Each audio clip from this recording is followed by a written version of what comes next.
দেশের বিপ্লবী জনতা কি একটি ভয়ঙ্কর বিষয় যে আমি আজকে আপনাদের সামনে উপস্থাপন করব, সেটা হলো এই সেনাবাহিনী যদি আমাদের যুদ্ধের ময়দান থেকে কিছু মির্জাফর সেনাপ্রধান যদি পালিয়ে যায়, তখন আমাদের এই যুদ্ধের অবস্থা কি হবে, এই দেশের মেরুদণ্ড সেনাবাহিনীর অবস্থা কি হবে, দেশের জনগণের অবস্থা কি হবে, দেশের অখণ্ডতা কি হবে।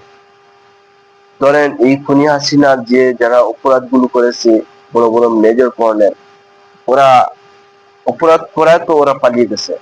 তাহলে বুঝতে পারেন যে সেই সেনাবাহিনী কার পারপাস সাফ করেছিল, এতদিন কার পারপাস সাফ করেছিল, খুনি হাসিনা পারপাস সাফ করেছিল, ভারতের পারপাস সাফ করেছিল, আমাদের দেশের মেরুদণ্ড ভেঙে দিয়ে ভারতের স্বার্থ হাসিল করেছিল। ভয়ঙ্কর বিষয় না ভাই? যদি আমার কোনো দেশের সাথে যুদ্ধ হয়, নিশ্চয়ই আমরা বড় বড় মেজর কর্নেল, বড় বড় অফিসারদেরকে আমরা দায়িত্ব দিব এই যুদ্ধের ময়দানে। যদি ওরা পিছন থেকে পালিয়ে যায়, ওদের মানে ভারতের সাথে মিয়ানমারের সাথে আঘাত করে, তাহলে দেশের অখণ্ডটা কোথায় গেল? এই দেশে এই খুনি হাসিনা সাথে আঘাত করে গুম খুন হত্যা, আয়নাগর পিলখানা হত্যাকাণ্ড করেছে। এখন আমাদের দেশের মেরুদণ্ডটা কোথায় গেছে? আমরা এমনি তো বলি না যে সেনাবাহিনীর ভিতরে এই ভারতের দালাল এজেন্ট গুলো কিভাবে আমাদের দেশের অখণ্ডটা, আমাদের দেশের মেরুদণ্ড ভেঙে দিয়েছে। আপনারা বুঝতে পারছেন বিষয়টা কি?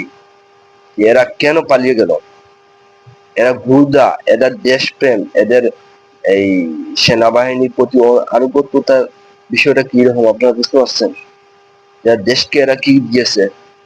আপনাদের আপনাদের কাছে পরিষ্কার হয়েছে না?